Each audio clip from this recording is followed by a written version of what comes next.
No veo lo que ellos dicen.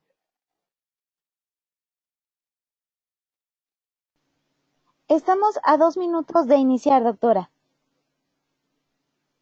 Sí, primero lo estaba escuchando al doctor y después desapareció. Sí, doctora, es que estamos haciendo pruebas de audio. Ah, ok.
De la aplicación, a través de YouTube o directamente a través de Facebook.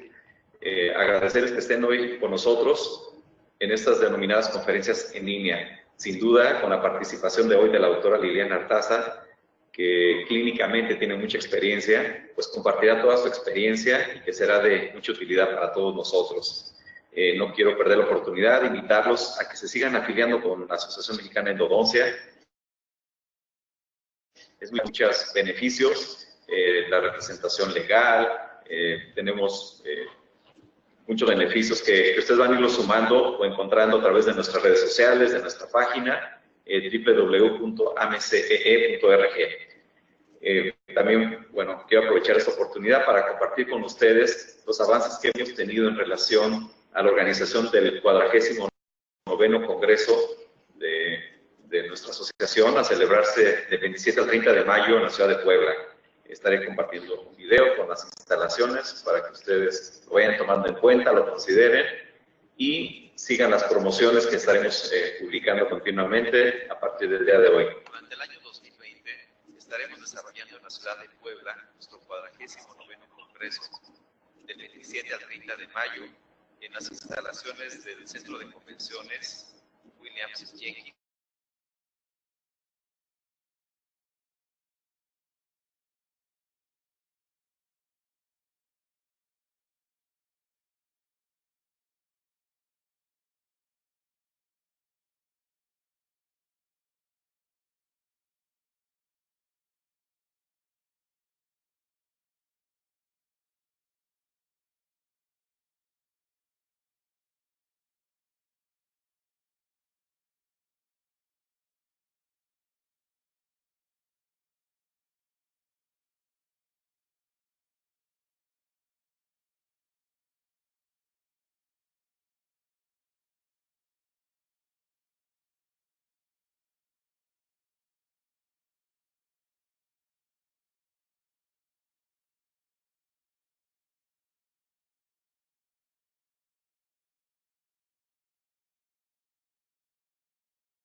Pues muy buenas noches a toda la comunidad endodóntica de habla hispana. Los saludamos fraternalmente desde México con el gusto de compartir con ustedes de una sesión más del programa de conferencias en línea de la Asociación Mexicana de Endodoncia, SADE, gracias al apoyo de COA Internacional, quien nos ayuda en nuestra labor de compartir conocimientos en beneficio de la endodoncia latinoamericana. Yo soy Alejandro Espinosa y como siempre es un privilegio el compartir esta noche con ustedes de nuestra conferencia mensual en vivo. Para dar inicio me voy a permitir leer la síntesis curricular de nuestra conferencista invitada.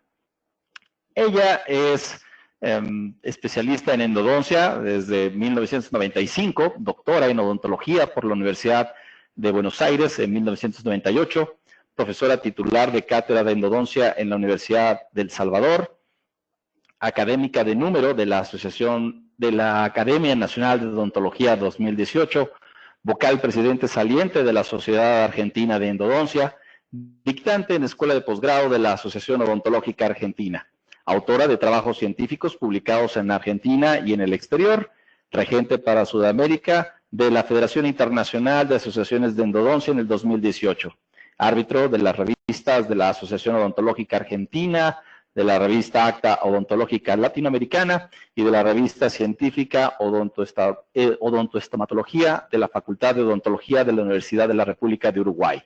Presentando esta noche la presencia de Sinustrack Fístula, disminuye la tasa de éxito del tratamiento endodóntico. Le damos la bienvenida y le agradecemos, además de la diferencia de horario que ella, la doctora, se encuentra en Francisco Álvarez, a unos cuantos kilómetros de Buenos Aires.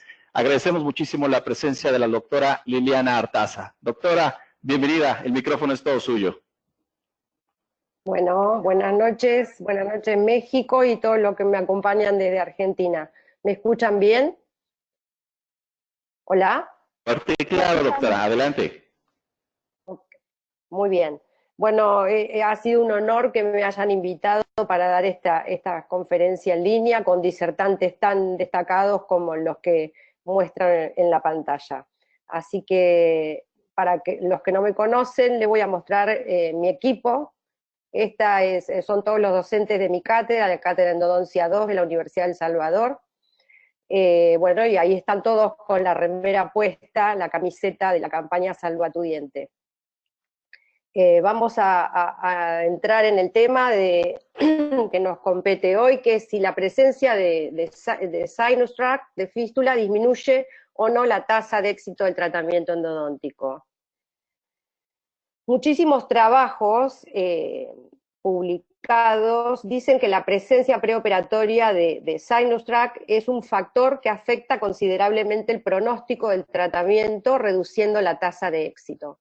Y muchos de estos trabajos han sido publicados, metaanálisis como NG igual a Vivala, donde nos dicen que la presencia de fístula hace peligrar el éxito del tratamiento endodóntico, y diversos estudios que también opinan lo mismo, también dicen que es un factor pronóstico que hace descender la tasa de éxito.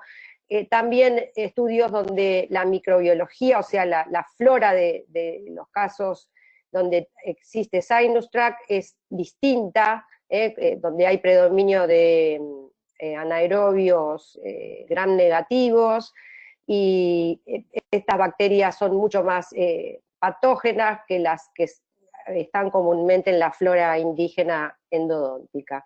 También otros trabajos como este de Haponen, donde nos dice que la infección extrarradicular es bastante común en los casos donde existe fístula, y entonces es necesario hacer una cirugía apical. Pero yo lo que les voy a comentar es que en realidad, para mí, desde el punto de vista clínico, los casos con fístula, con Sinustrack, tienen ventajas. La ventaja número uno es que facilitan el diagnóstico, porque simplemente colocando una punta de gutapercha en la fístula nos indica exactamente cuál es el diente problema. Un posoperatorio totalmente libre de síntomas, ya que proporciona una ruta continua de drenaje, así que podemos hacer la endodoncia en una sola visita si logramos un conducto seco, y una semana después del tratamiento la fístula cierra, y esto confirma que el diagnóstico fue correcto. En este caso clínico, ustedes pueden ver, es un caso de hace muchos años atrás, uy, se me fue para atrás, disculpen, ahí voy,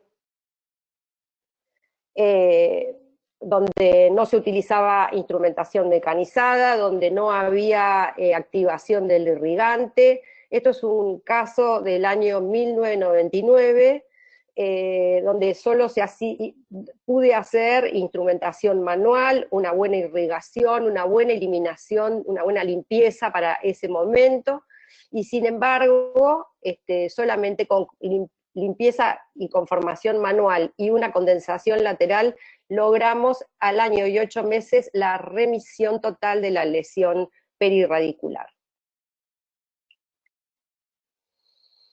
Así que hay algunos que sí están de acuerdo con mi percepción, que es nada más que la percepción de un clínico, que los casos con fístula remiten con bastante facilidad.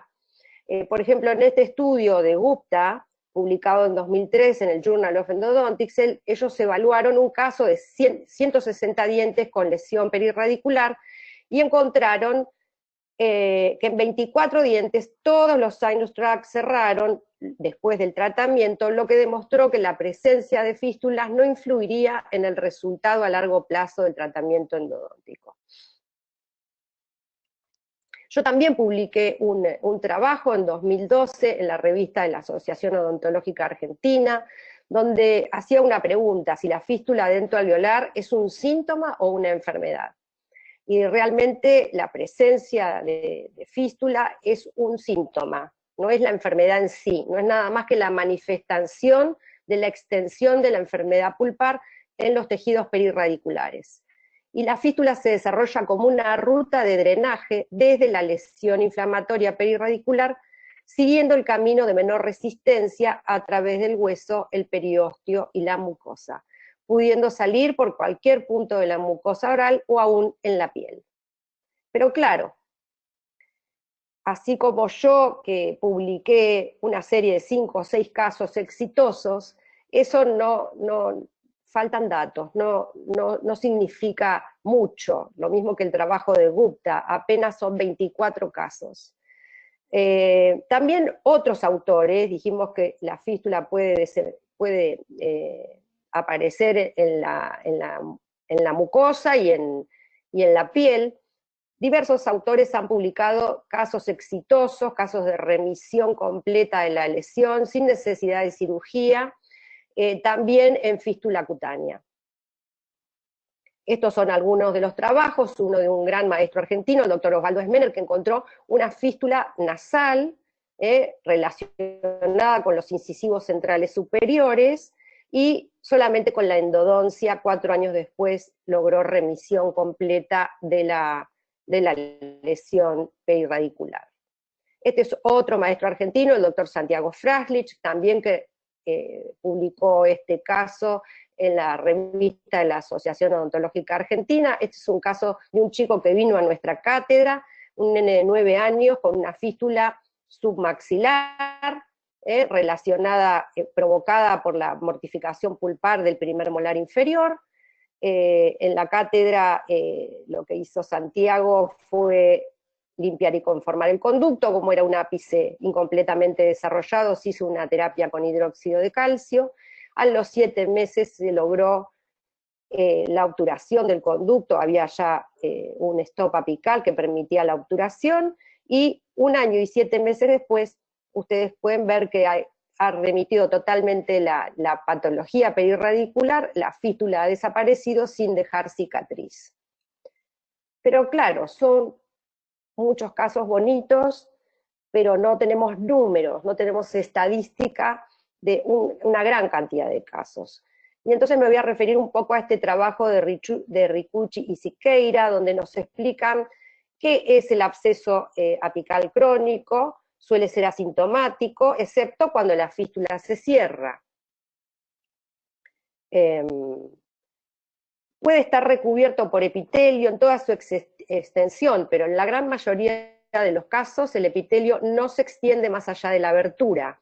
Y esto es una pelea que tenemos siempre con los cirujanos, porque los cirujanos dicen que si el opérculo de la abertura del sinus tract está revestido por epitelio y toda su extensión también, debieran operar la fístula, hacer una excisión del trayecto fistuloso. Y eso realmente los endodoncistas, los clínicos, sabemos que no es así, que no es necesario, que inclusive aún recubierto por epitelio, no tiene por qué no sanar si se hace una buena terapia endodóntica.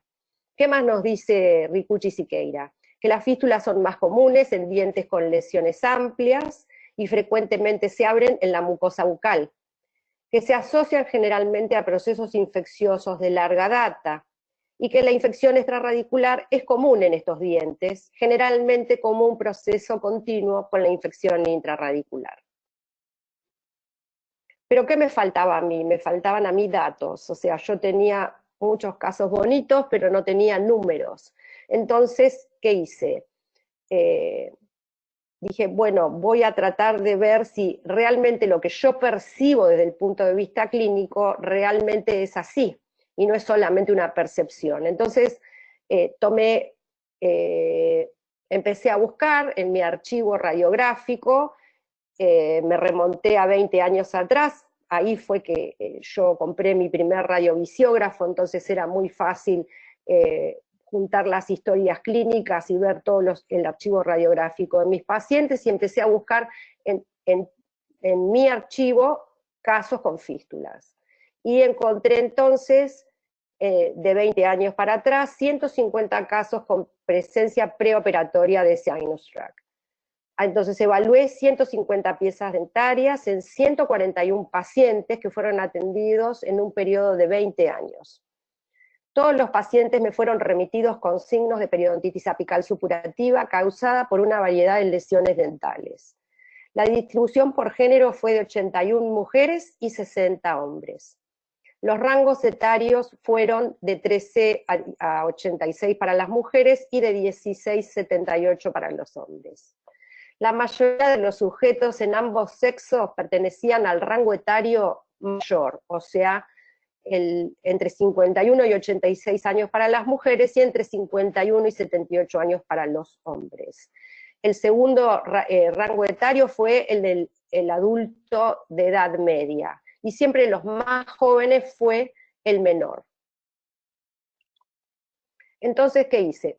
Busqué de cada caso clínico por la localización y la prevalencia del sinus tract. Entonces, tomamos los 150 dientes en 141 pacientes atendidos en un periodo de 20 años, y 140 dientes tenían la abertura del sinus tract en la mucosa bucal. Dentro de esos 140 dientes había 13 aperturas a nivel del surco gingival, como pueden ver en este caso clínico. 2 cruzaron la línea media, como pueden ver en este otro caso clínico, que son bastante raros, hay muy pocos casos publicados en la literatura. 3 dientes tenían fístulas dobles, como en este caso, que pueden ver aquí. 5 dientes presentaron apertura palatina, fundamentalmente los primeros molares superiores, y 5 dientes tenían apertura distal, generalmente el último diente de la arcada o el diente vecino a una brecha desdentada. Otra cosa que pudimos ver es que la apertura de la fístula puede encontrarse en la mucosa sobre el diente que la ocasiona, o estar a una considerable distancia del mismo. En otras circunstancias puede correr por el ligamento periodontal del mismo diente.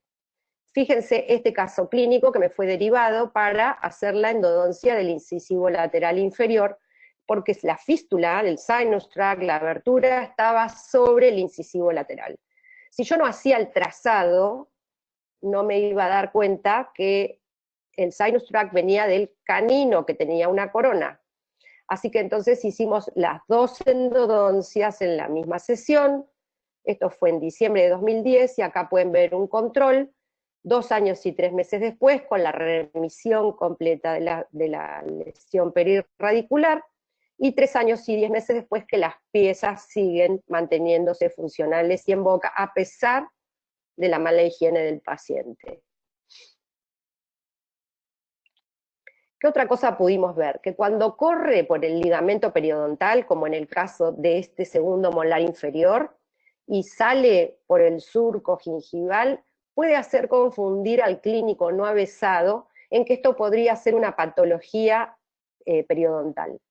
Pero ¿qué tenemos que hacer? Siempre que hay una fístula, siempre que hay un sinus tract, tenemos que hacer el cateterismo, que nos va a indicar exactamente cuál es el diente problema y a dónde está la causa de la lesión, y tomar la vitalidad. Todas las piezas que tienen periodontitis apical supurativa tienen mortificación pulpar, tienen necrosis pulpar.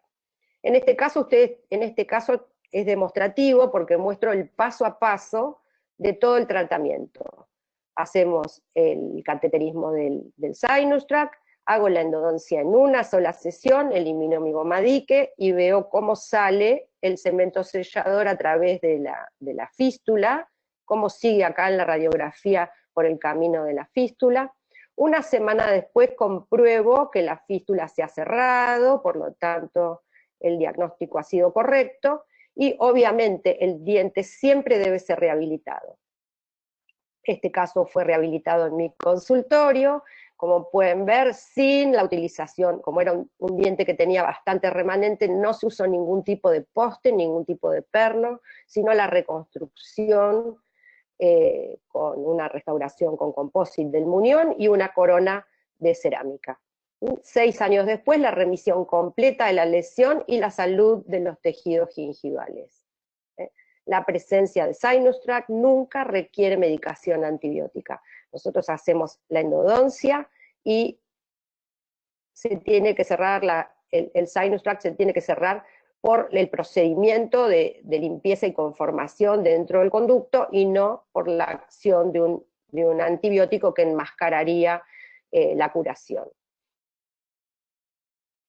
¿Qué otra cosa evaluamos en estos 150 casos?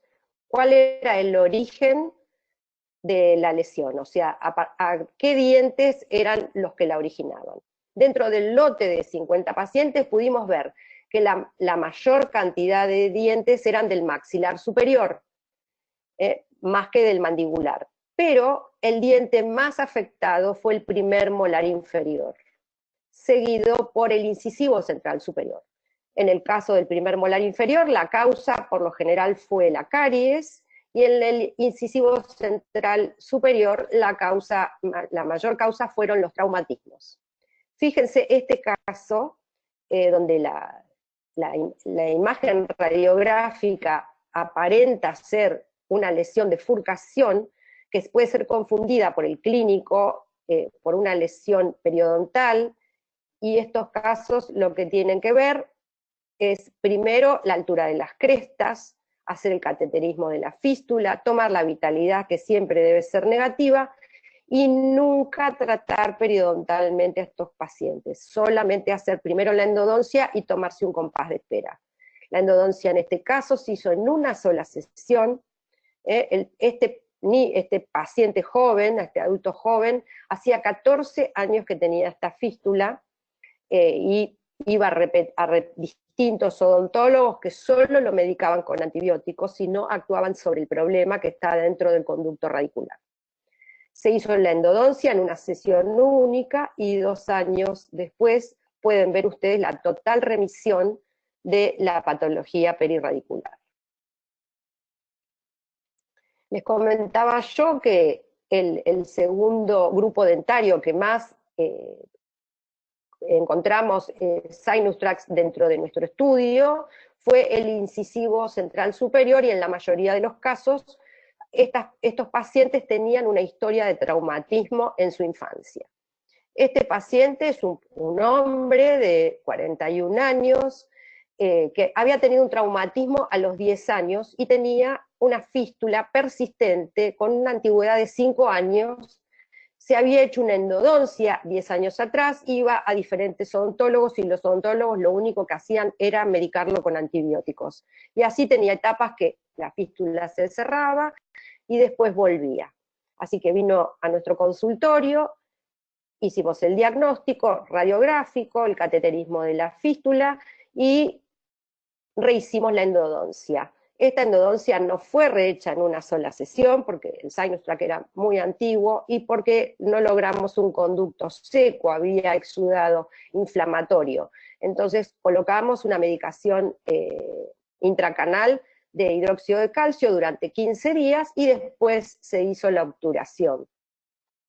Un año después ustedes ven casi la total remisión de la lesión perirradicular, que era bastante amplia, y el paciente en ese momento no le gustaba, estaba comprometido estéticamente, no le gustaba cómo se veía su incisivo, así que vino a hacerse una corona, hicimos la colocación de un poste de fibra y una corona cerámica. Y 8 años después, el paciente está en salud, su diente está asintomático, no hay ningún síntoma ni ninguna lesión, y radiográficamente parece que está en salud. ¿Qué otras cosas vimos nosotros, bueno, relacionando nuestro trabajo con el de otros autores? Este es un compatriota mío, Pablo Encinas, que ustedes también lo van a tener en el webinar próximamente. Él hizo un estudio de la incidencia y distribución de fístulas en pacientes en la Argentina, y encontró básicamente lo mismo que encontramos nosotros, o sea, más frecuente, el diente más frecuentemente afectado era el incisivo, el molar inferior, seguido por el incisivo central superior, y él encontró al incisivo lateral superior en tercer lugar, y nosotros encontramos al segundo premolar superior en tercer lugar. ¿Qué nos dicen también estos estudios NG y Walla-Vivalda? Manifiestan que el trayecto fistuloso podría facilitar la entrada desde la cavidad bucal de bacterias que colonicen el periápice y predispongan a la infección extrarradicular. Y esto seguramente es así. Vamos a ver este caso clínico, que nos demuestra que no siempre puede ser que haya infección extrarradicular, pero seguramente la puede neutralizar el propio sistema inmunológico del paciente. Fíjense este caso. Este paciente vino con una fístula persistente que tenía una antigüedad de 5 años, doble fístula, un paciente con un bruxismo severo, le habían hecho las aperturas de estos conductos un año atrás, y tenía, fíjense, muy epitelizado, esta forma así del opérculo, de la abertura de la fístula en forma de coliflor, hicimos la endodoncia, como logramos conducto seco, la hice en una sola sesión, sin colocar ninguna medicación intraconducto. Pero el paciente vuelve 4 meses después de hacer la endodoncia con este tipo de rehabilitación muy pobre. Así que le dijimos al paciente, no, esto no va a funcionar, hemos tenido un éxito tremendo, porque fíjense que estos dientes tenían alta movilidad y parecía que estaban flotando dentro de esa lesión, pero no vamos a tener éxito a largo plazo si usted no hace una rehabilitación adecuada. Así que el paciente se rehabilitó. Acá tenemos un control a los 3 años, donde hay una remisión completa de la lesión, si ustedes comparan, fíjense con el preoperatorio, y tenemos un control de 10 años, donde hay completa reparación y el mantenimiento, la sobrevida de las piezas dentarias y la funcionalidad. Este caso no solo demuestra que la presencia de fístula no es indicación de cirugía, no solamente del trayecto fistuloso, sino también no necesita cirugía apical en todos los casos, sino que apoya lo que Arnaldo Castellucci publicó en 2009, que es un artículo muy interesante que tiene publicado en la revista Roots, donde dice que no hay razón para recomendar la remoción quirúrgica del trayecto fistuloso, ni motivo para pensar que aún recubierto por epitelio no pueda cicatrizar después de una adecuada terapia endodóntica.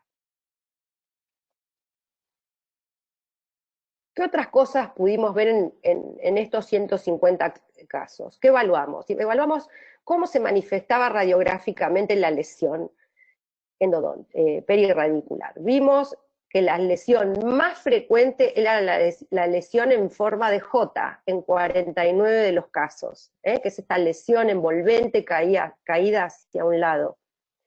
Seguida por la lesión apical, solamente en el ápice, en 46 casos, seguida por la lesión de furcación, ahí nomás. Nosotros, como tuvimos el mayor porcentaje en piezas multirradiculares de incidencia en el molar inferior, tuvimos muchas lesiones, 44 piezas con lesión de furcación, el ensanchamiento periodontal 7, y las que tenían menos, las que vimos menos, cuando está la lesión apical y lateral separadas, solamente 2 casos, y la lesión lateral única, solamente 2 casos también. ¿Cómo se distribuyen las lesiones en forma de J, que fue la más frecuente? La lesión en forma de J es esta lesión envolvente que hace la forma de una J y se da frecuentemente en las piezas unirradiculares. Así que los dientes más afectados fueron el grupo de los premolares superiores, seguidos por los incisivos superiores y el premolar inferior. Fíjense, este premolar inferior no vital, con esta fístula transperiodontal que simula radiográficamente la enfermedad periodontal, pero no lo es. ¿Qué es lo que tiene que hacer el clínico? Primero, cateterismo de la fístula. Segundo, toma de vitalidad, siempre la vitalidad va a ser negativa. Mirar las crestas y la altura de las crestas y el resto de la boca del paciente, que generalmente, como en este caso, no era un paciente con enfermedad periodontal. Entonces, no hay que raspar, porque lo único, o sea, abstenerse de colocar ahí, de empezar a raspar, porque lo único que vamos a hacer si hacemos el raspaje alisado es que migre el epitelio de unión y que sí tengamos una bolsa permanente.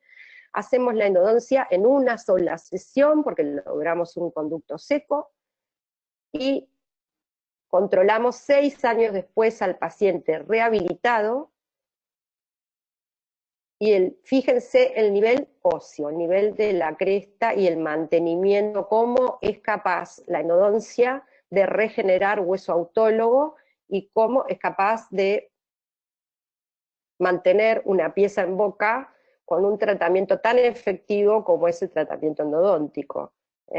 Así que, bueno, este caso es un caso que yo adoro, a pesar de que este diente es un pilar de prótesis, que está sometido a una fuerza desfavorable, es de la época que no eran tan frecuentes los implantes, así que es un caso muy explicativo de lo que es capaz de regenerar la endodoncia.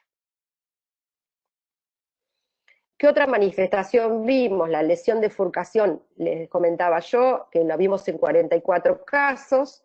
En estos casos siempre lo que hay que hacer es no raspar nunca, tomar la vitalidad, hacer el cateterismo de fístula y hacer la endodoncia. Si logramos un conducto seco, y ustedes no, bueno, yo hago la mayoría de las endodoncias en una sesión única, termino la endodoncia en una sola sesión. Si quieren tomarse un compás de espera y colocar una medicación intracanal, lo pueden hacer, esperar a que cierre la fístula y obturar en otra sesión. Este caso fue obturado en sesión única. Al mes yo controlo siempre, entre 15 días y 21 días controlo a todos los pacientes que tienen sinus tract para ver que la fístula se haya cerrado, y tienen un control a los 7 meses, con distinta angulación para ver los 4 conductos, y pueden ver la total remisión de la lesión perirradicular. Las lesiones de furcación obviamente se manifestaron mayormente en los molares inferiores, pero también, primero el primer molar inferior, con 31 casos, seguido por el segundo molar inferior con 8, y hice esta endodoncia en un tercer molar inferior, con una lesión de furcación, fíjense, es alimentada por un conducto lateral. La lesión, 15 días después, la fístula había desaparecido, y un año después, la total remisión de la lesión de furcación. Pero no solamente tenemos lesiones de furcación en los molares inferiores, también tuvimos en molares superiores, y 3, y en un premolar superior también tuvimos una. ¿Qué otra cosa observamos? Observamos en 14 dientes donde obturamos conductos laterales que alimentaban lesiones laterales. Ahora bien, ¿esto es relevante? ¿Es importante obturar conductos laterales? Y yo diría que no es importante, porque en la mayoría de los 150 casos solo pudimos obturar 14 conductos laterales que alimentaban lesiones laterales. No es relevante. Pero vamos a ver un caso clínico que puede ser revelador. Este hombre de 40 años, asintomático, con una historia de traumatismo dentario en su infancia, vino a la consulta con un incisivo central no vital y otro con una lesión lateral y una lesión apical. Y un sinus tract, una fístula activa en el área bucal sobre el incisivo central. ¿Qué es lo que pasa acá? La pulpa muere, los productos de degradación tisular afectan a la zona perirradicular, se arma una batalla y una guerra entre las bacterias y el huésped, y esto lleva a la destrucción del tejido óseo, la interposición de un tejido de granulación, y así se forman las periodontitis crónicas. Aparece la fístula, tenemos una periodontitis apical supurativa. Siempre hay que hacer el cateterismo, como ya lo vinimos diciendo. ¿Y por qué es importante en este caso el tema de los conductos laterales? Cuando nosotros tenemos una lesión lateralizada, tenemos que sospechar que tiene que estar alimentada por un conducto lateral infectado de gran tamaño. Ahora bien, ¿qué puedo hacer yo para limpiar ese conducto lateral? Hoy puedo activar el irrigante con una punta ultrasónica, con una punta sónica, puedo usar algún instrumento como el X-Pen o Finisher, pero este caso lo hice en el año 2003.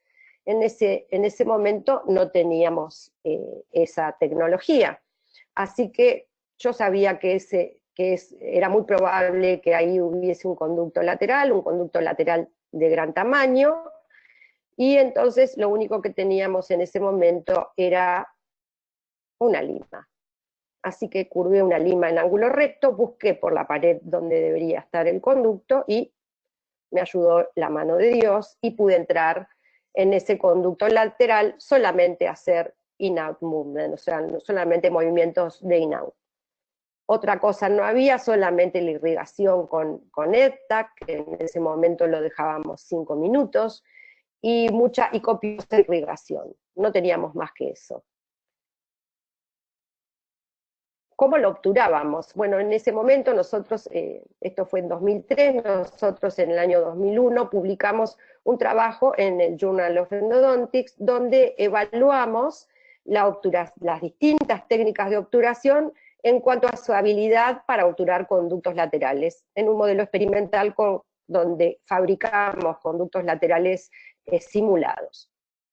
Y obtuvimos como resultado que las mejores técnicas eran la técnica ultrafil, que era la inyectada de baja fusión, y la técnica Thermafil. Fíjense que en ese momento el Thermafil era de vástago plástico, no era el Butacor que tenemos en la actualidad, así que obturamos con H26 y un Thermafil calibre 50. Y este es el posoperatorio inmediato, donde vemos una confusión de sellador y gutapercha. No sabemos bien si obturamos o no obturamos el conducto lateral, parece que sí, pero parte del sellador sale por la fístula.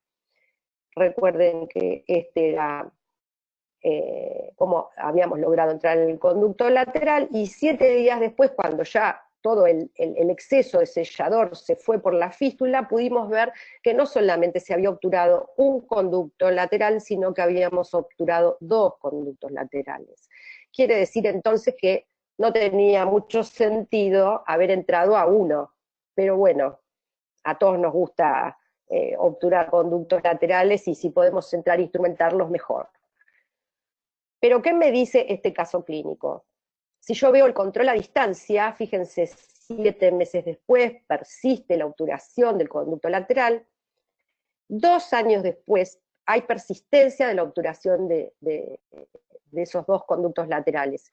Y esto me dice que las técnicas como gutapercha termoplastizada son muy hábiles, tienen mucha habilidad para obturar conductos laterales de manera permanente. Así que si nosotros tenemos la sospecha de que hay una lesión lateral y que puede estar alimentando un conducto lateral de gran tamaño que esté infectado, una técnica de gutapercha termoplastizada es lo indicado.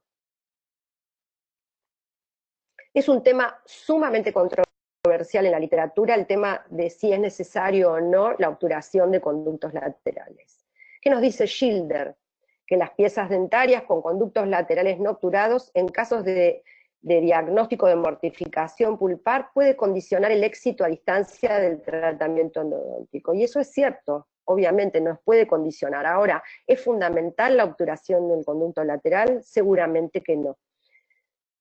¿Qué nos dicen otros autores? Como Domenico Ricucci y Joseph Siqueira, nos dice que la obturación de los conductos laterales no es tan esencial como su limpieza, que no es imperativo compactar el sellador o la gutapercha dentro de los conductos laterales, sino desinfectarlos. O sea que es más imperativo limpiarlos que obturarlos. Pero vamos a ver un caso clínico. Fíjense, viene a mi consultorio una paciente con un diente intacto, sin caries y sin restauraciones. Y tiene una fístula, discúlpenme que yo digo tanto fístula, pero acá en la Argentina no decimos sinus tract y decimos fístula, sobre el primer premolar superior que termina en la furcación. El test pulpar dio negativo, la corona estaba intacta, el sondaje del surco gingival dio normal, o sea, ¿qué puedo sospechar yo ante esta patología, ante esta clínica? Que el diente puede estar fisurado. Entonces hago el sondaje del surco gingival, pero dio normal, no encontré defecto periodontal angosto. Le pregunto a la paciente si tenía algún hábito, si mordía lapiceras o lápices. Nunca tuvo traumatismo y no tiene malos hábitos. Tengo 2 opciones, o el diente está fisurado o hay un conducto lateral de gran tamaño que alimenta esa lesión. Se lo comunico a la paciente, le digo, mire, hay grandes posibilidades de que esto sea un conducto lateral, pero también puede ser que esté fisurado el diente y el diente va a extracción. ¿Qué hacemos? Bueno, la paciente decide que quiere intentar salvar su diente y entonces vamos a hacer la endodoncia. La pregunta es, ¿está fisurado o hay un conducto lateral amplio, infectado, que está alimentando esa lesión? El tratamiento lo hicimos en una sola visita porque logramos un conducto seco. No se usó hidróxido de calcio y justamente no usamos hidróxido de calcio porque en el año 2002, con el mismo modelo experimental que utilizamos para ver la frecuencia de conductos, cuál era la técnica más hábil para obturar conductos laterales, hicimos otro trabajo con las técnicas, la técnica ultrafil, que fue la mejor, la más hábil para obturar, colocando hidróxido de calcio y otro lote sin hidróxido de calcio. Y vimos que el hidróxido de calcio interfería, usado 7 días, interfería en la posterior obturación del conducto lateral. Así que, como yo sospechaba que acá podría haber un conducto lateral, no utilicé hidróxido de calcio. Y voilà, ahí estaba el conducto lateral de gran tamaño alimentando la lesión de furcación que tenía este incisivo, este primer premolar superior. Entonces, aunque la obturación de los conductos laterales no es esencial para lograr el éxito del tratamiento, ciertamente confirma el diagnóstico. Yo acá supe cuando tomé mi radiografía postoperatoria, que había muchas chances de que este caso fuese exitoso, y se lo dije a la paciente, bueno, hay muchas chances de que esto funcione bien, porque logré obturar un conducto lateral, y puede ser que esa lesión no sea causada por una fisura, sino por este conducto infectado. Lo que no pude saber en este caso es por qué razón esa pulpa murió. Vamos a ver el control a distancia. Este es el control a la semana o a los 15 días, cuando controlo a ver si se fue la fístula desapareció, buen indicio. A los 7 meses ya hay una gran remisión de la lesión de furcación, y al año no solo está la remisión completa de la lesión, sino que el material en el conducto lateral está presente. Si se observa, este es el mensaje que quiero dejarles, ¿no?, de mi experiencia clínica, que si observamos una lesión lateral, existe gran posibilidad que provenga de la infección de un conducto lateral, que sea amplio. Por lo tanto, todos los recursos disponibles hasta ese momento deben utilizarse para limpiar y obturar ese conducto lateral. Eso es al menos lo que yo hago. ¿Qué otra cosa evaluamos en estos 150 casos? Evaluamos el tamaño de la lesión radiográfica. ¿Cómo lo hicimos? Lo hicimos con la medición, con la regla calibradora en la radiovisiografía. Y acá ustedes fíjense que dice 149, no 150, porque teníamos 150 dientes, pero había 2 dientes involucrados en una misma lesión, por lo tanto el número de lesiones fue de 149. En 101 casos la lesión fue mayor a 5 milímetros de diámetro. En 36 fue menor, y en solo 12 casos tuvimos lesiones que fueron iguales o mayores a 10 milímetros.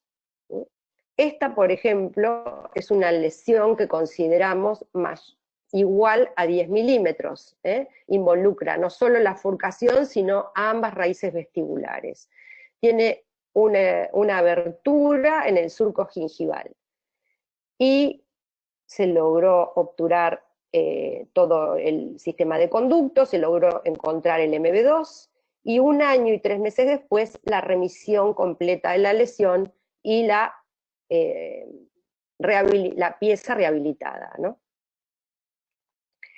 Lo que logramos ver también en este estudio fue que en 10 de los 16 primeros molares superiores que se trataron, se encontró, o sea, de los 16 en 10 encontramos el MB2.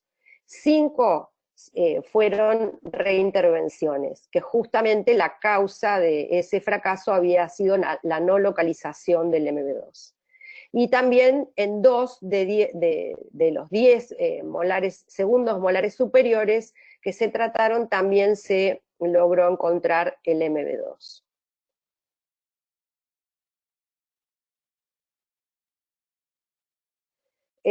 Con respecto al tamaño de la lesión, como pueden ver en este caso, de las 12 lesiones iguales o mayores a 10 milímetros, en 7 casos logramos la reparación completa después de la endodoncia. En un caso, la lesión a 2 años había disminuido de tamaño, pero no logramos controles posteriores, así que calculamos que seguramente podía haber remitido.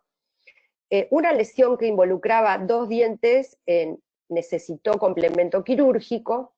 Un caso no lo pudimos controlar más que al mes la desaparición de la fístula, y 2 casos con fístulas persistentes fueron extraídos. Y uno de esos casos de fístulas persistentes fue este molar inferior, con una amplia lesión y fístula doble, que después de 1 mes solo logramos que cerrara la fístula de la raíz mesial y no así de la raíz distal. Por lo tanto, el odontólogo general, el referidor, decidió extraer la pieza y colocar un implante. ¿Qué nos dice también la literatura? Que los trayectos fistulosos, en este caso NG igual a Vibala, los trayectos fistulosos de larga duración predisponen a infecciones extrarradiculares. y se asocian más comúnmente con lesiones de gran tamaño, y un tema controvertido también en este estudio es la idea de que las lesiones grandes siempre requieran cirugía apical. Vamos a ver un caso clínico. Fíjense, esta paciente es una joven de 27 años, que a los 11 años tuvo que le hicieron la cirugía de los caninos superiores retenidos, que impedían la erupción de los incisivos centrales superiores. Viene a mi consultorio con una fístula activa y una lesión muy grande, de más de 10 milímetros, entre el incisivo central derecho y el lateral derecho.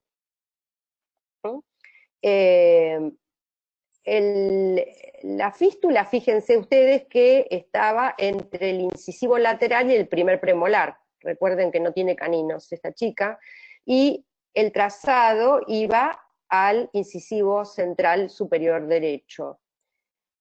Tanto el lateral como el premolar tenían vitalidad, o sea, respondían al test térmico. Los únicos dientes que no respondían eran ambos incisivos centrales. Le pedimos una tomografía para ver el tamaño de la lesión y mostraba la tomografía que la lesión tenía 15 milímetros de longitud por 13, casi 14 de profundidad. Una lesión sumamente grande. Pero como podíamos ver la tabla externa, decidimos hacer solamente la endodoncia.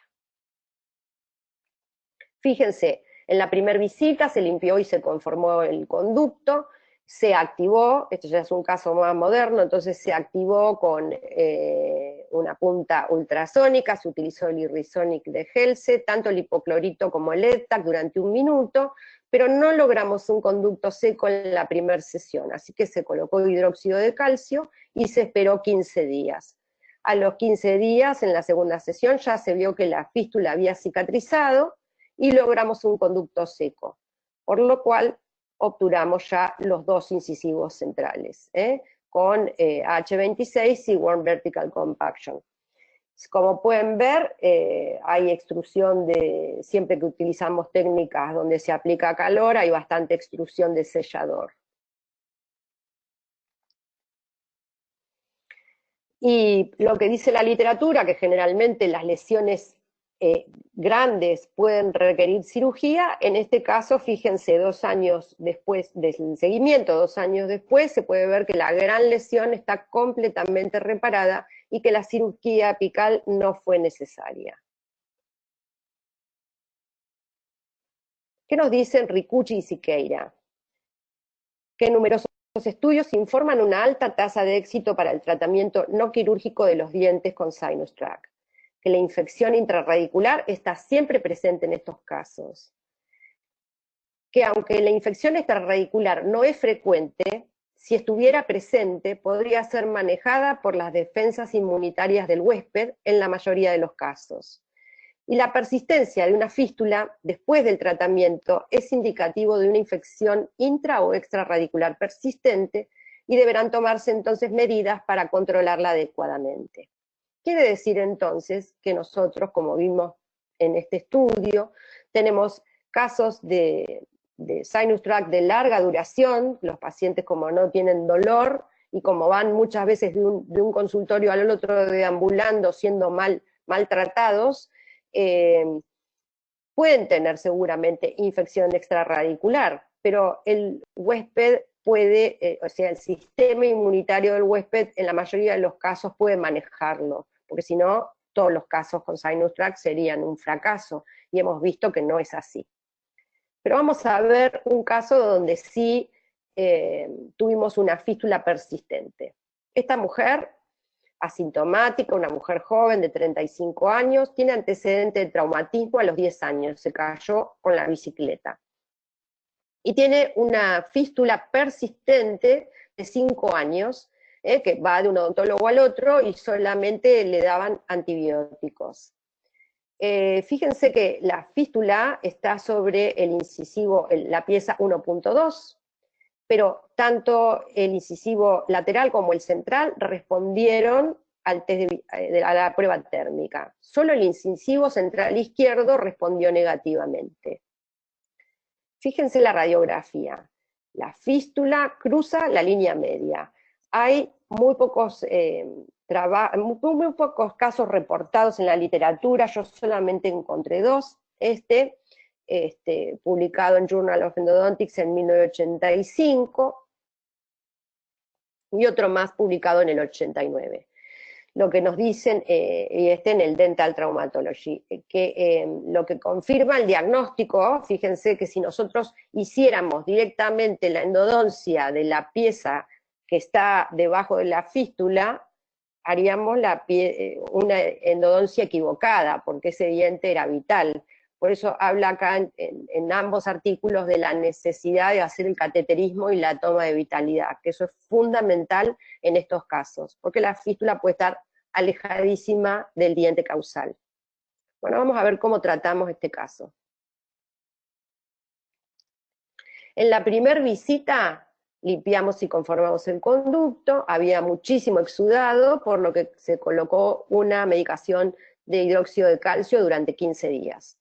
En la segunda visita, como pueden ver acá en la foto, la fístula desapareció, el hidróxido de calcio fue removido, se activó sónicamente con el endoactivator, 1 minuto con hipoclorito, 1 minuto con ETAC, pero el conducto seguía húmedo. Así que volvimos a hacer un recambio del hidróxido de calcio, otros 15 días. Recién en la tercera visita logramos un conducto seco, y ahí se logró obturar con H26 y Warm Vertical Compaction. Se observa siempre extrusión del sellador, disculpen, pero soy obturadora serial. A los 9 meses me puse contenta porque digo, bueno, la lesión está remitiendo. Yo creo que está remitiendo. La paciente estaba libre de signos y síntomas, pero 5 meses después de ese último control, o sea, 14 meses de la endodoncia, vuelve a aparecer la fístula en el mismo lugar donde estaba, sobre el incisivo lateral superior derecho. Hacemos el cateterismo marca el centro de una gran lesión, pero ahora el diente que no tenía vitalidad, que no respondía, era el incisivo lateral superior izquierdo. Así que en la primera visita limpiamos y conformamos, como había mucho exudado inflamatorio y no logramos un conducto seco, no se obturó definitivamente en ese momento, y pospusimos para una segunda visita la obturación. El hidróxido de calcio fue removido, se activó con endoactivator tanto hipoclorito como ETAC, y se obturó con H26 y Warm Vertical Compaction. Controlamos a la paciente, pero vimos 4 meses más tarde de la obturación que realmente la lesión era de un tamaño muy grande, y sinceramente yo estaba muy preocupada. Así que le dije a la paciente, mira, yo sospecho que acá hay una infección extrarradicular, o sea que las bacterias están fuera de mi alcance, de mi tratamiento, que no voy a hacer nada con rehacer estos tratamientos, necesitamos acá hacer una cirugía. Así que se derivó a la paciente al cirujano. El cirujano hizo la enucleación de la lesión quirúrgica, hizo la apicectomía de las 2 raíces, y controlamos al paciente 4 años después de la cirugía, con la remisión completa de la lesión y la persistencia de vitalidad tanto del lateral como del central, como del central derecho. Ahí va de nuevo, ahí está. El paciente estaba asintomático, la lesión estaba cicatrizada, se completó la rehabilitación del paciente, o sea, el paciente ya tenía su rehabilitación completa, y estos 2 tenían vitalidad. Y acá tenemos un control, 6 años y 1 mes desde las endodoncias, y 4 años y 4 meses desde la cirugía, y donde hay una remisión completa, y pueden ver el estado gingival, no volvió la fístula, y está en salud.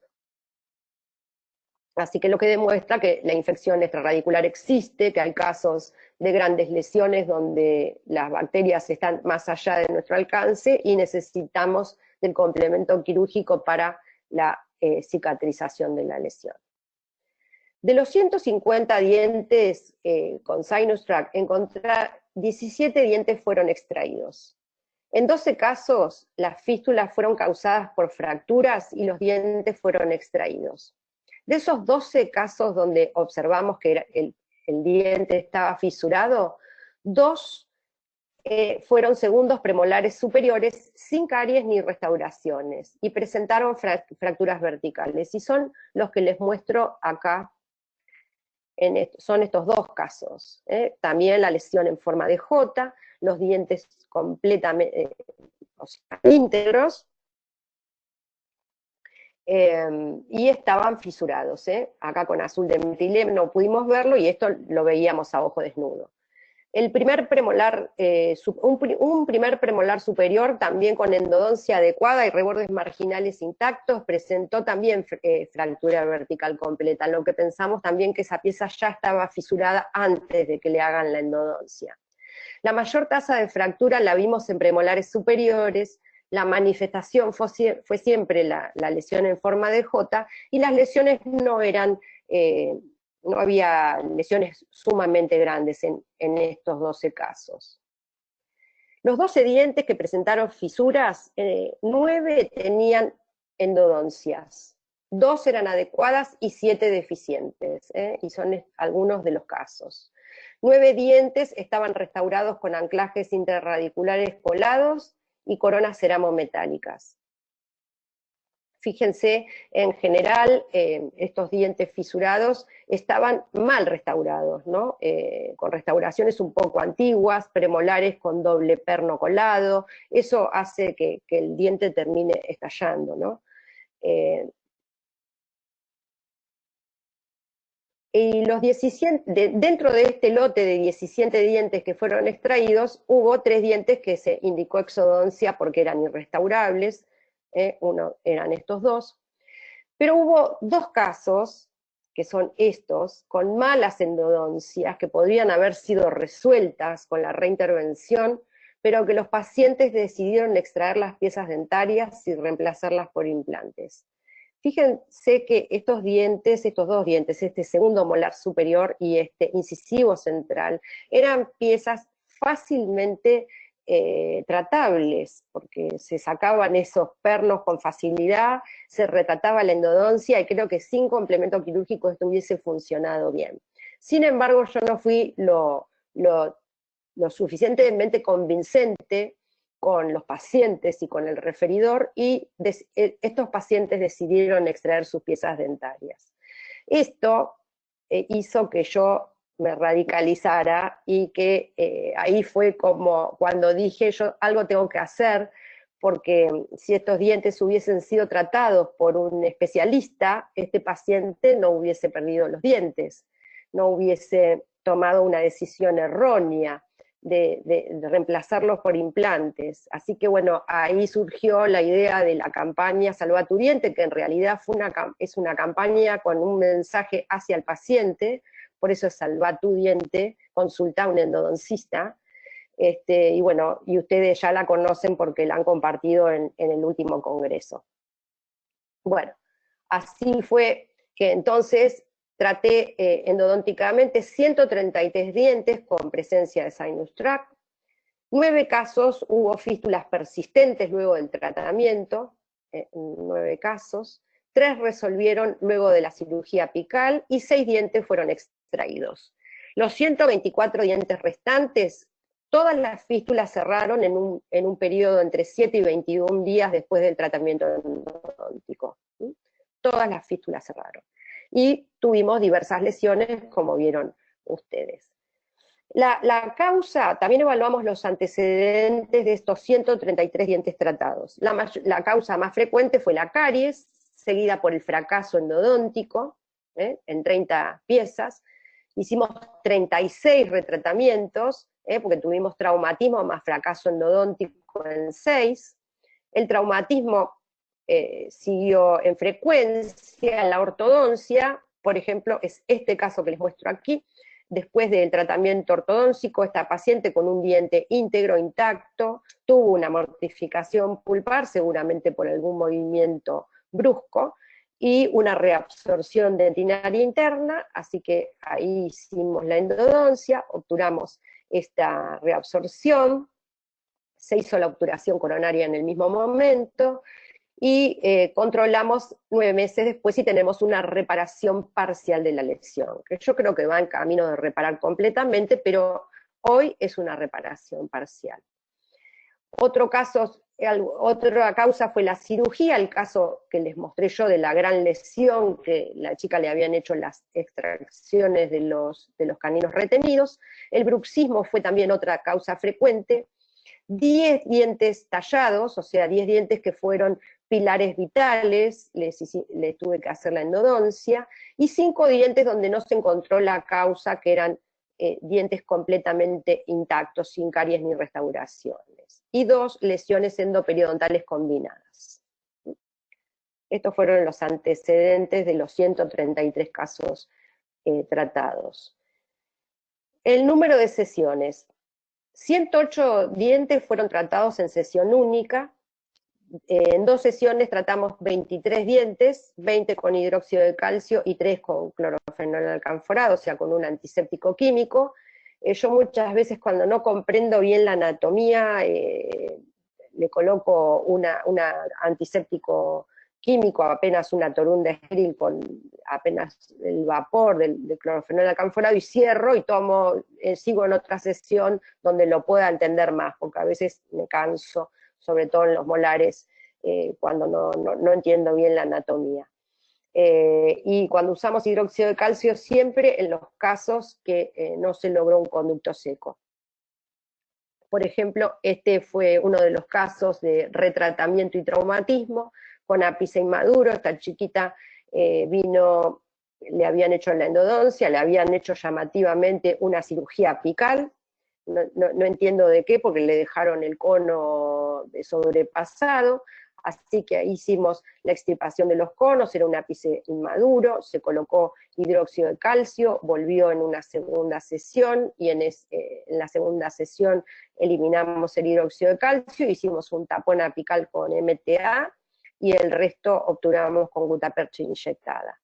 Hicimos la obturación en una sola sesión, también de la apertura de la cavidad coronaria, y acá tenemos un control al año, donde está en tratamiento ortodóntico porque tiene agenesia del incisivo lateral.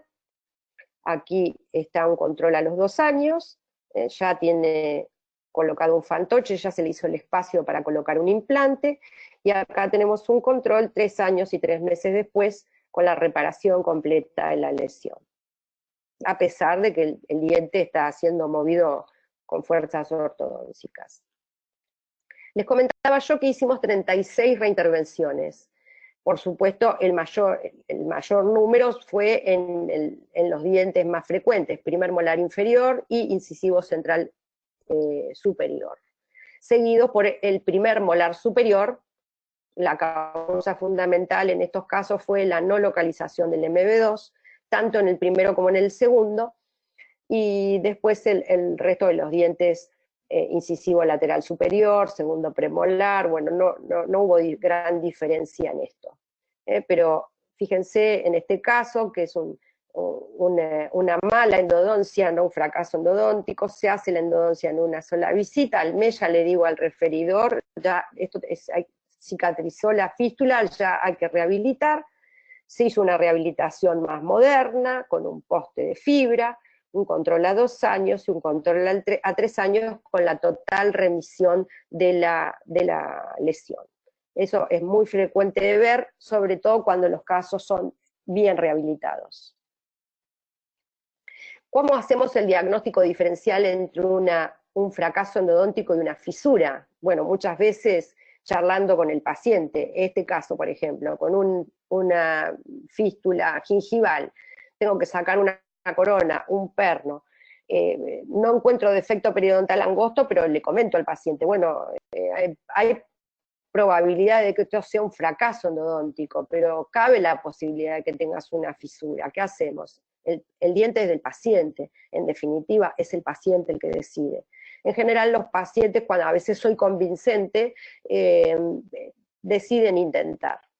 hacer la endodoncia. Así que hicimos la endodoncia, sacamos la corona, cortándola, el poste, lo sacamos, hacemos la endodoncia, y 1 año y 7 meses después, remisión completa de la lesión, pero viene con una prótesis un poco antigua, sin ninguna necesidad, con este perno le alcanzaba perfectamente al rehabilitador, pero decidió colocarle el perno triple. Yo dije, bueno, qué lástima, porque este caso tan exitoso desde el punto de vista endodóntico tiene una mala rehabilitación. Sin embargo, este año vino a hacerse otro conducto y me encuentro con que me había equivocado y sigue con ese perno que no le provocó ninguna fractura, que era el temor que yo tenía, 6 años y 1 mes después una perfecta cicatrización, el diente funcional asintomático. Así que fíjense que a pesar de la mala rehabilitación, el diente sigue funcionando y sigue en boca. Esta es un diente de la misma paciente anterior, y vimos que 9 pacientes que repitieron la periodontitis apical supurativa en otro diente, y esta vez otro retratamiento tuve que hacer en un 27, en un segundo molar superior. Así que hubo que cortar la corona y rehacer la endodoncia. Fíjense cómo sigue el sellador, el camino de la fístula, y solamente, obviamente es un caso muy nuevo, tengo solamente el control del caso sin rehabilitar, con la cicatrización solamente de la fístula. ¿Qué logramos ver nosotros en este estudio? Que la reparación, con respecto a la reparación, la dividimos en completa, cuando tuvimos una remisión completa de la lesión perirradicular, parcial, cuando hay una persistencia, todavía no terminó de cicatrizar, y cerró la fístula al paciente que solamente pude controlar a los 15 o 20 días cuando cerró la fístula. La fístula persistente son los casos de fracaso. ¿Y qué vimos? Que en 71 dientes tuvimos una remisión completa de la lesión, una curación completa. En 22 dientes tuvimos una curación parcial, o sea, pudimos controlar 93 casos. Esto era el 70% de la muestra. 71 casos, 53% representaba una curación completa, y un 16%, 22 casos, una curación parcial. En 31 casos solo pudimos evaluar al paciente nada más que el control del cierre de fístula. Tuvimos 9 fístulas persistentes, de las cuales 3 remitieron después de la cirugía apical. O sea que en realidad, como definición, como conclusión, es que dentro de este estudio tuvimos una alta tasa de éxito, 93 casos controlados y 71 casos de endodoncias exitosas, inclusive en lesiones grandes, sin complemento quirúrgico. Fíjense este caso, que es una de las lesiones amplias, que logramos la remisión completa y con el control a distancia de 12 años y 4 meses. La pieza sigue en boca. El paciente ya perdió el otro que tenía al lado, pero el mío sigue, a pesar de que tenía una lesión desfavorable con reabsorción radicular, sigue en boca 12 años y 4 meses después. 71 casos mostraron curación completa de la lesión radiográfica, con un rango de seguimiento entre 3 meses y 12,4 años, y una media de seguimiento de 3,4 años. Fíjense, este molar, 4 años y 2 meses después, la reparación completa de la lesión, la persistencia de la obturación de este conducto lateral que alimenta la lesión de fulcación. En 22 casos, los dientes mostraron una reparación parcial. En general, estos casos fue o porque no pudimos seguir controlando al paciente, porque no vino a las citas, o muchas veces porque son lesiones grandes, pilar de prótesis, pilares de puente, y entonces los procesos cicatrizales son mucho más lentos cuando el diente está sometido a tanta carga. En este incisivo, con una lesión con una lesión envolvente en forma de J, 2 años, fíjense, 2 años, tenemos una remisión de la lesión, pero no tenemos una curación completa.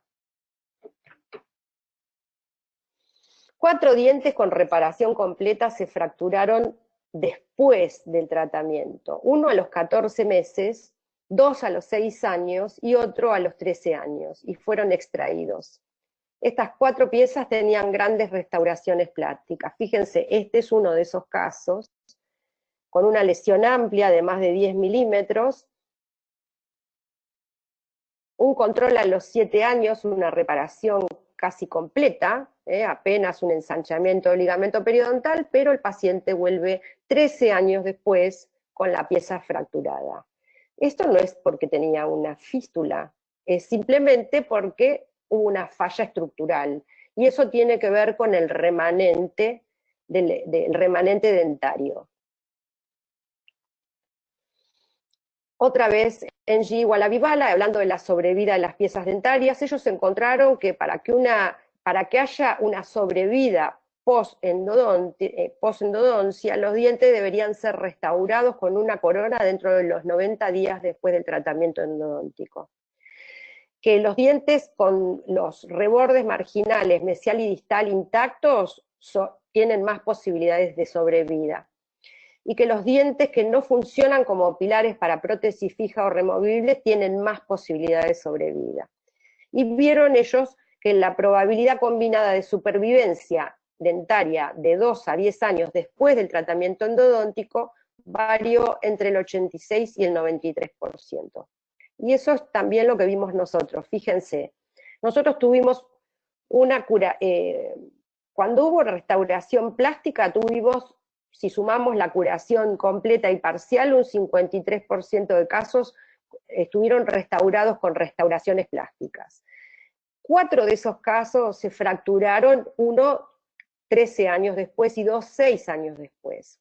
Estos eran dientes estructuralmente debilitados y muchas veces con restauraciones sin recubrimiento cuspidio. Entonces es probable que estos dientes por una falla estructural se terminen fracturando. El resto de los dientes, casi el 50% restante, tenían una rehabilitación con perno colado, en su gran mayoría 22 dientes, y las más modernas en su minoría, ¿no? Porque, por ejemplo, poste metálico y corona solo 3, poste de fibra y corona 7, corona sin ningún poste 7, estos son todos hechos en nuestro consultorio, seguramente.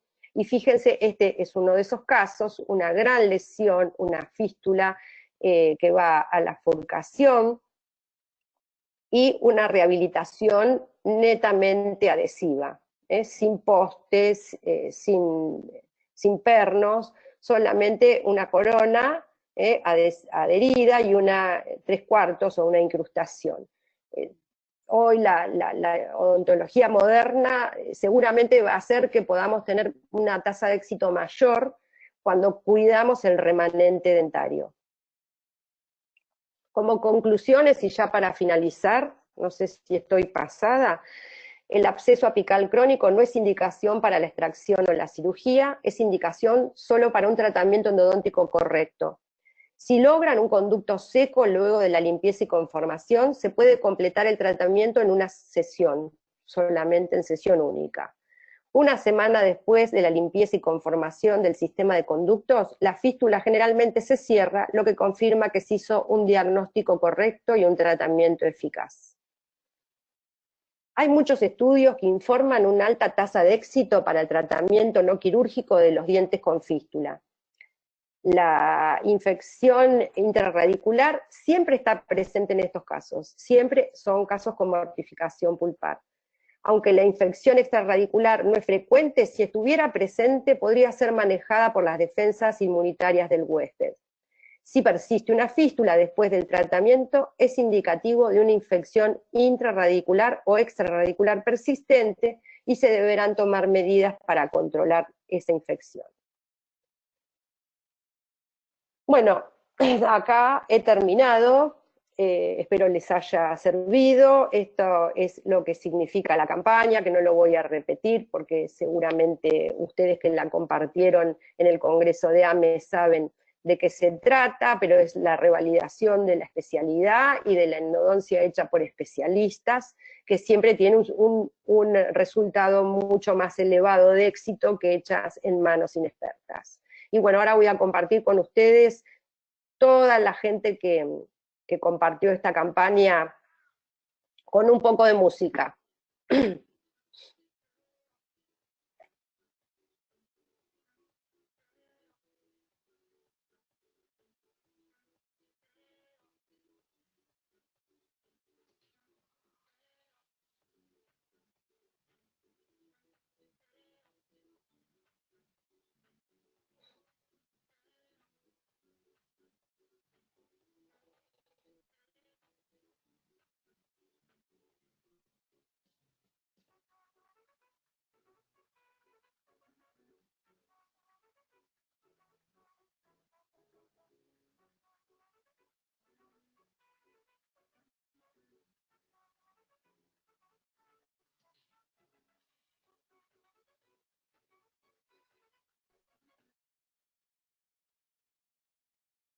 Bueno, muchísimas gracias, espero que les haya servido, que les haya gustado.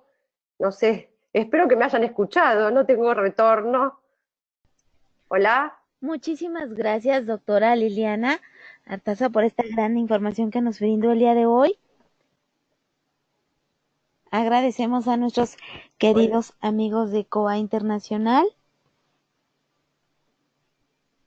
Hola, bueno, muchísimas gracias, espero que haya salido todo bien. Todo muy bien, doctora, muchísimas gracias. Hola. Bueno, muchas gracias a ustedes. Doctora, si nos permite unos segundos para continuar con la sesión de preguntas y respuestas. Perfecto. Quisiera recordarles, queridos idontonautas, que con su conexión en la plataforma se acredita directamente su CADI y lo verán reflejado en máximo 48 horas. A quienes nos hacen favor de acompañarnos vía Facebook o YouTube, les pedimos por favor ingresar a www.inteligenciadental.com/CADI. Si gusta, doctor Enrique Chagoyán, podemos continuar con la sesión de preguntas y respuestas. Claro que sí. Muy buenas noches, doctora Liliana Artaza. Excelente presentación. Es un honor haberla tenido aquí en su casa de conferencia en línea de la Asociación Mexicana de Endodoncia. A veces es un poco curioso o complicado porque como no hay la interacción directa con el público, pero todo se escuchó muy bien. En un principio ahí hubo algo de reverberancia, pero vamos a pasar a la sesión de preguntas y respuestas. Estas hechas ahorita por el auditorio y un servidor las va a leer y usted nos va a contestar con el micrófono abierto. ¿Le parece? Perfecto. Perfecto. Entonces, hay muchas felicitaciones de parte del auditorio, pero vamos a iniciar con diferentes preguntas. Por ejemplo, la doctora Pamela Rebeca Mora le manda muchos saludos y dice: hola doctora, buenas noches. Si no hay restauración, caries o fisura, aunque haya un conducto lateral mayor, ¿cuál es la etiología de la patología? ¿Cómo? No entendí. A ver, si hay... Bueno, repítamelo. La pregunta es, si no hay restauración, ni caries o fisura, aunque haya un conducto lateral mayor, ¿cuál cree usted que sea la etiología de la patología? Es el caso que yo les mostré del premolar superior, sin caries y sin restauraciones. Yo no sé por qué murió la pulpa, porque la paciente no tenía hábitos, malos hábitos, no había sufrido un traumatismo, por eso solamente tengo el hallazgo de que esa pulpa murió, pero no sé cuál fue la causa. Ese es en el caso, dentro del estudio hubo 5 casos de dientes intactos con pulpas mortificadas que no pudimos saber cuál fue la causa. En general estaban relacionados con conductos laterales amplios, que en el caso de poder haber sido obturados, pudimos saber, bueno, se murió la pulpa y este conducto lateral infectado provocó esta periodontitis, pero no sabemos la causa por la cual murió la pulpa. Pueden ser diversas causas, puede ser entraron bacterias porque en la unión amelo-cementaria no es los casos de Choquet, bueno, podríamos intuir cuál podría ser la causa, pero ciertamente no lo sabemos, no sabemos. Ese caso yo no sé, del premolar superior no sé por qué se murió la pulpa, pero la pulpa se murió. Yo traté el diente, pero no sé cuál fue la causa. Eso en la mayoría de los dientes que no tienen ni caries ni restauraciones, muchas veces suponemos cuál podría ser la causa, pero a ciencia cierta no lo sabemos. Muchas gracias, doctora. La doctora Erna Luisa Trampé, buenas noches, excelente conferencia, saludos desde Chiapas, México. De igual manera, ella nos hace una pregunta, dice, ¿qué material es el ideal para obturar conductos radiculares accesorios? Nosotros encontramos que la gutapercha termoplastizada, en nuestro estudio que publicamos en Journal of Endodontics, ya es un estudio del año 2001, es un estudio antiguo, pero sigue bastante vigente, sigue siendo el material de elección, o sea, la más hábil para obturar conductos laterales de manera permanente. Habría que hacer un estudio hoy con los biocerámicos que están tan en boga, a ver si pueden obturarlos de manera permanente. El tema es que no sé si los podemos ver, porque no tienen tanta radiopacidad como los selladores endodónticos, como las resinas. Pero yo, bueno, a mí me gusta aplicar calor, por lo tanto soy bastante fan de la gutapercha termoplastizada. Habría que ver el día de mañana qué pasa con el tema de biocerámicos. Yo eso no lo sé, habría que estudiarlo, habría que hacer un estudio. Por ahora sigo creyendo que la gutapercha termoplastizada es la más hábil para obturar los conductos laterales. Muchas gracias, doctora.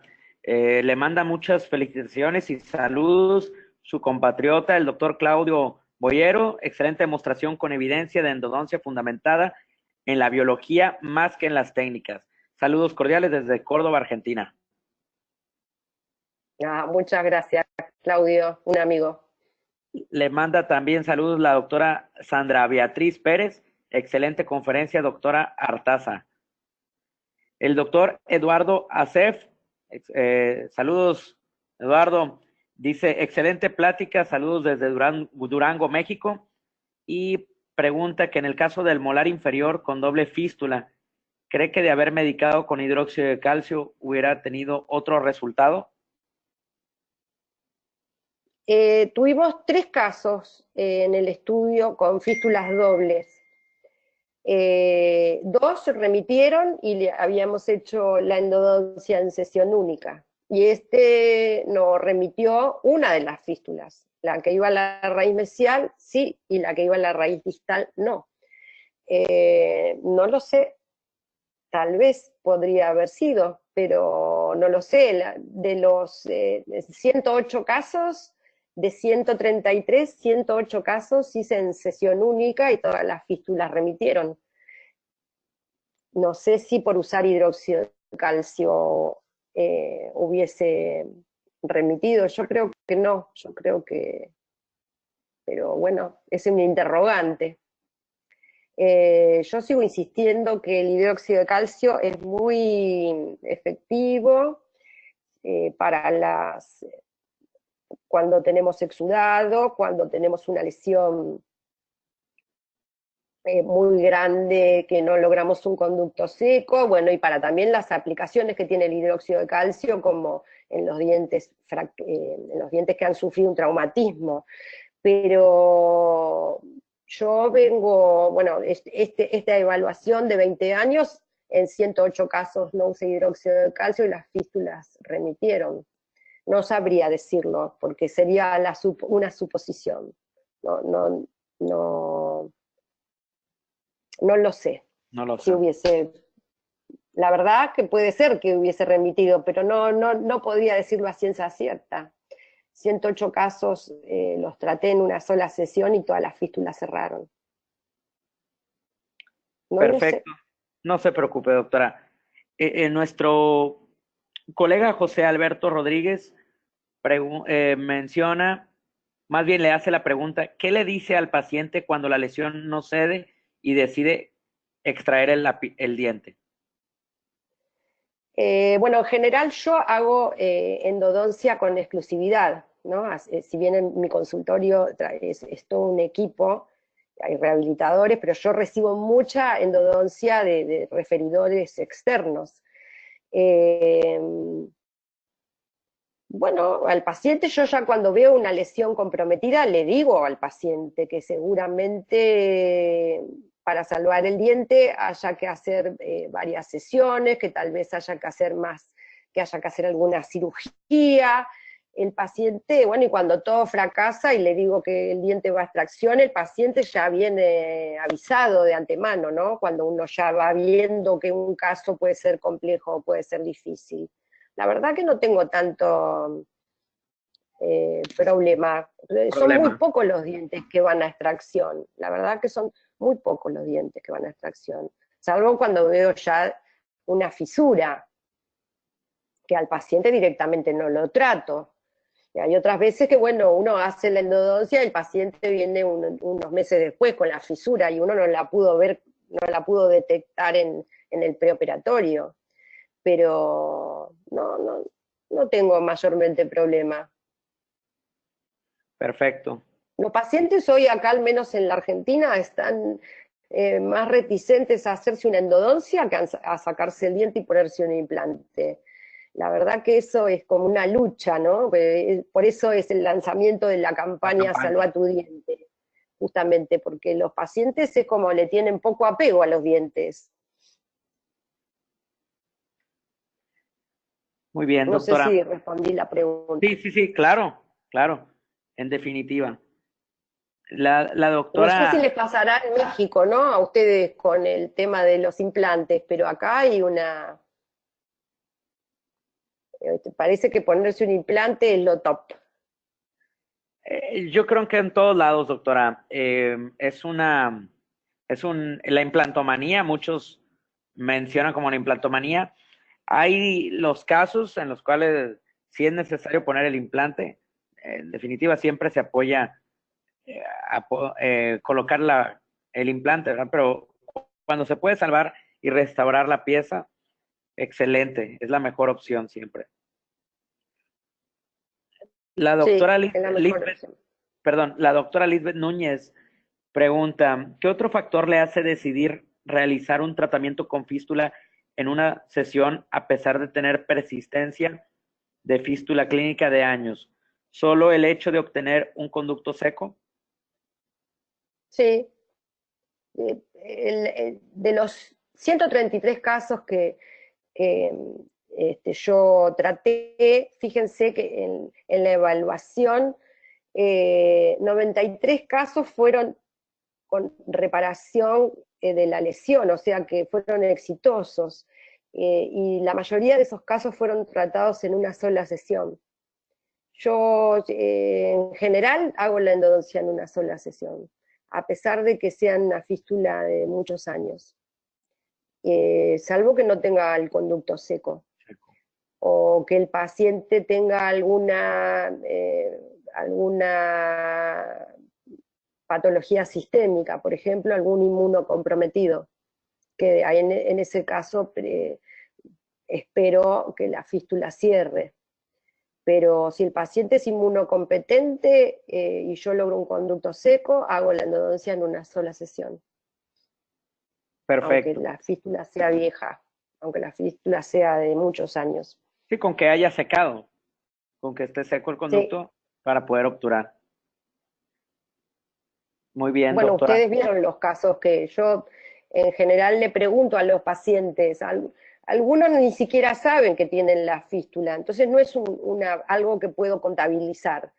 Pero el paciente que tiene una fístula de muchos años, ese sí sabe exactamente, como el chiquito que me dice, yo desde los 10 años que tengo esto, me dan un antibiótico, se me va, después me vuelve, y nunca trataban el diente. Los pacientes que tienen fístulas tan persistentes, esos sí saben.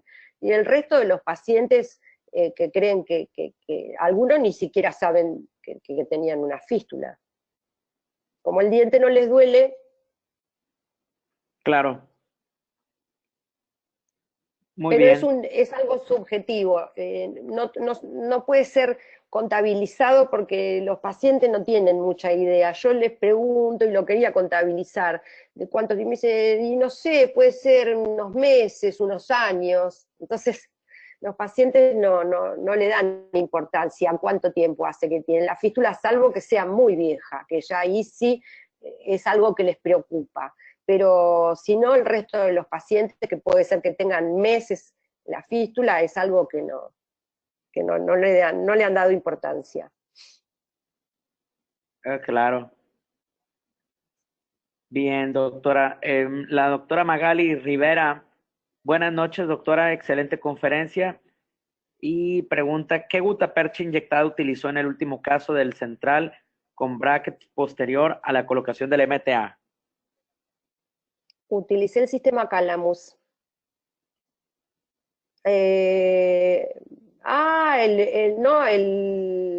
Pensé que me decía del caso de ortodoncia.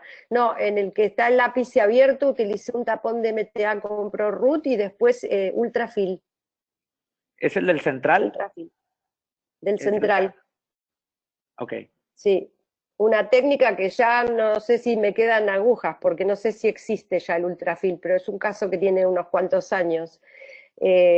Ahora uso otros sistemas, pero esa está con las cánulas de Ultrafil. Está la foto ahí.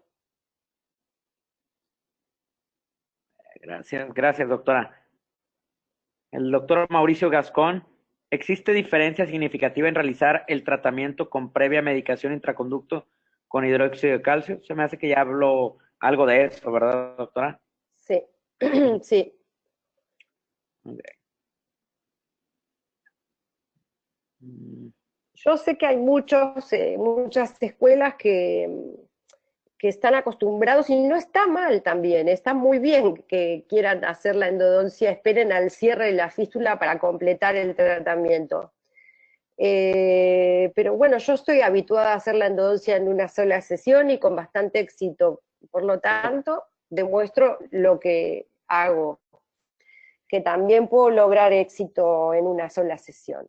Muchas veces las lesiones amplias no se logra conducto seco, y entonces en ese caso hasta 2 veces he tenido que recambiar el hidróxido de calcio, pero no es en el común de los casos. Ok.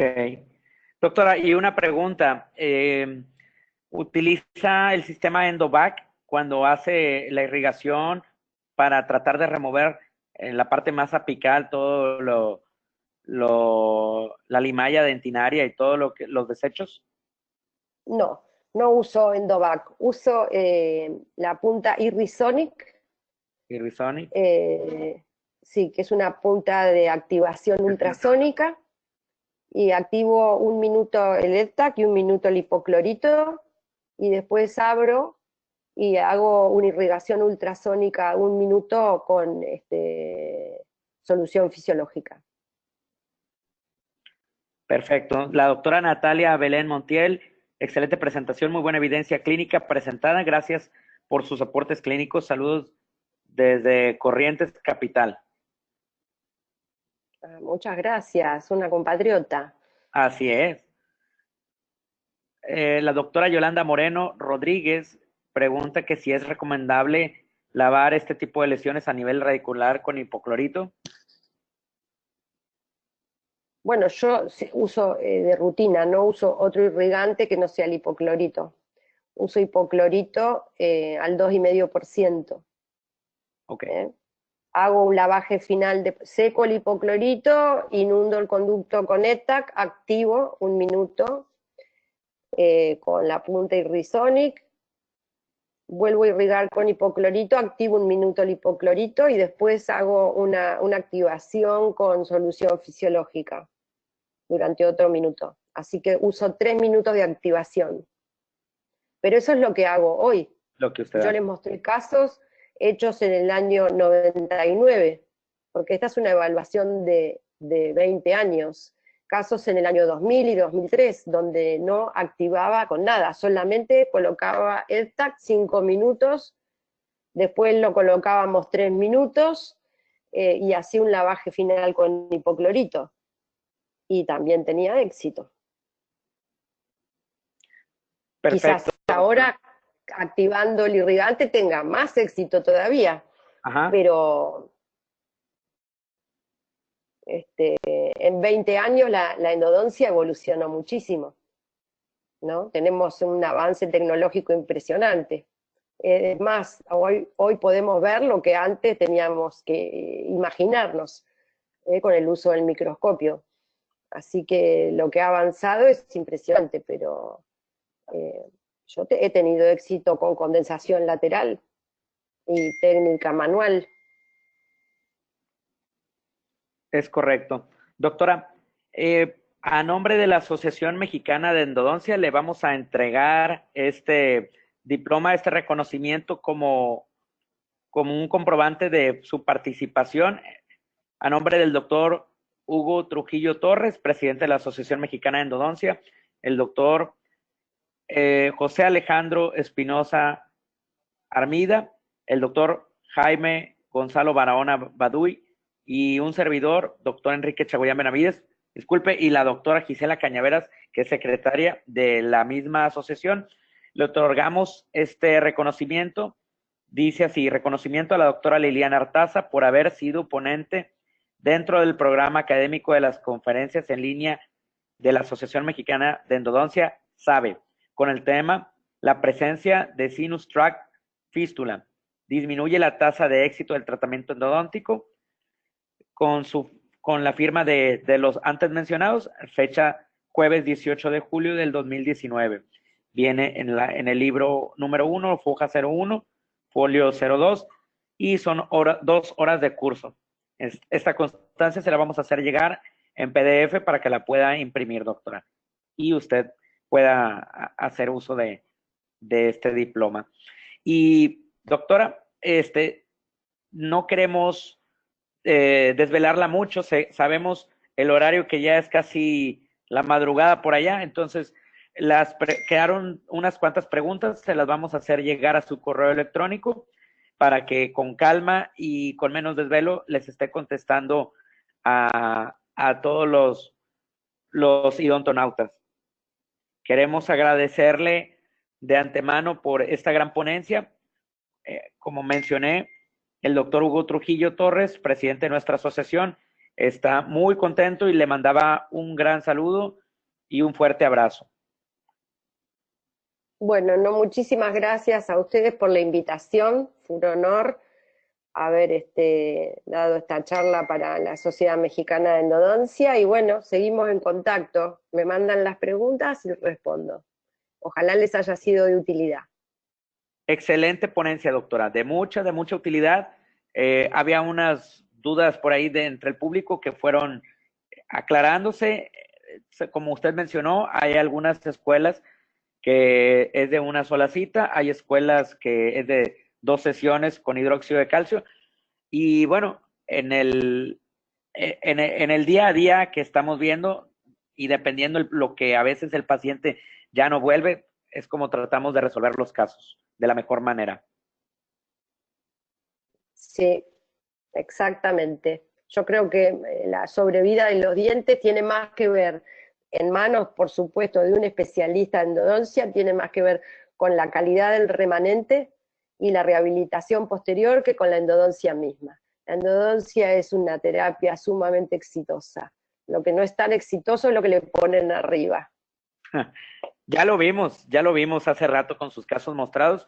Y bueno, como mencionamos, medicina basada en evidencia. Esto fue básicamente la charla de hoy.